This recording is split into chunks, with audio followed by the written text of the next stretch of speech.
got your attention, it did so with the boys on the island when it was blown by Ralph or Piggy.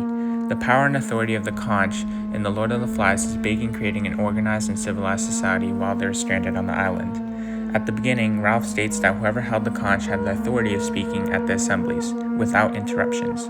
But throughout the novel, it slowly loses its symbolism and eventually is broken, losing its power entirely. Yeah, if there's pigs, there's people. Okay, kidette. Like I said, this island's probably uninhabited.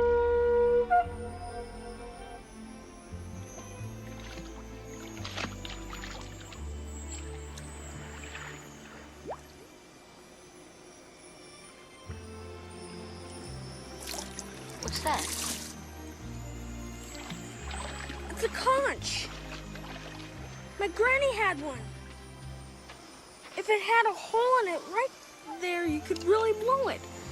Like a trumpet.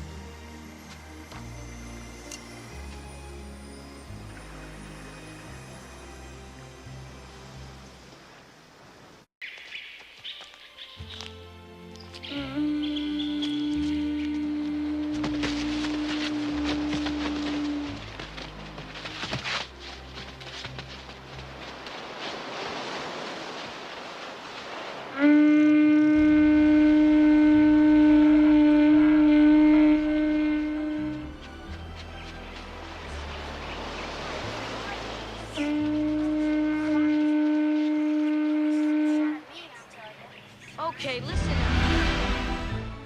Piggy's glasses from The Lord of the Flies symbolizes many things, but the most important one that I noticed was his intellect and how he sort of gives off normal life vibes, while everyone else is becoming more and more savage. Piggy shows and reminds the reader that they need to be rescued. He is like the breaking point between being disconnected from the world and going back.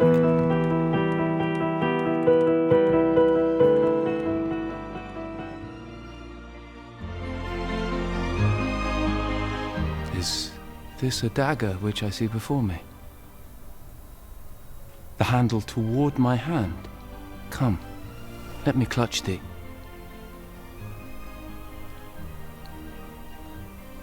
I have thee not, and yet I see thee still. Art thou not, fatal vision, sensible to feeling as to sight? Or art thou but a dagger of the mind? A false creation proceeding from the heat-oppressed brain? I see thee yet. In form as palpable as this which now I draw. Thou marshall'st me the way that I was going, and such an instrument I was to use. Mine eyes are made the fools of the other senses.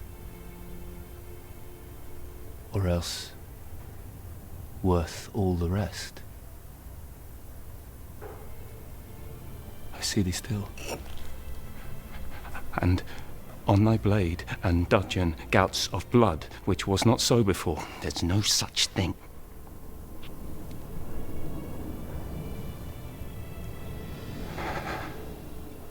It is the bloody business which informs thus to mine eyes.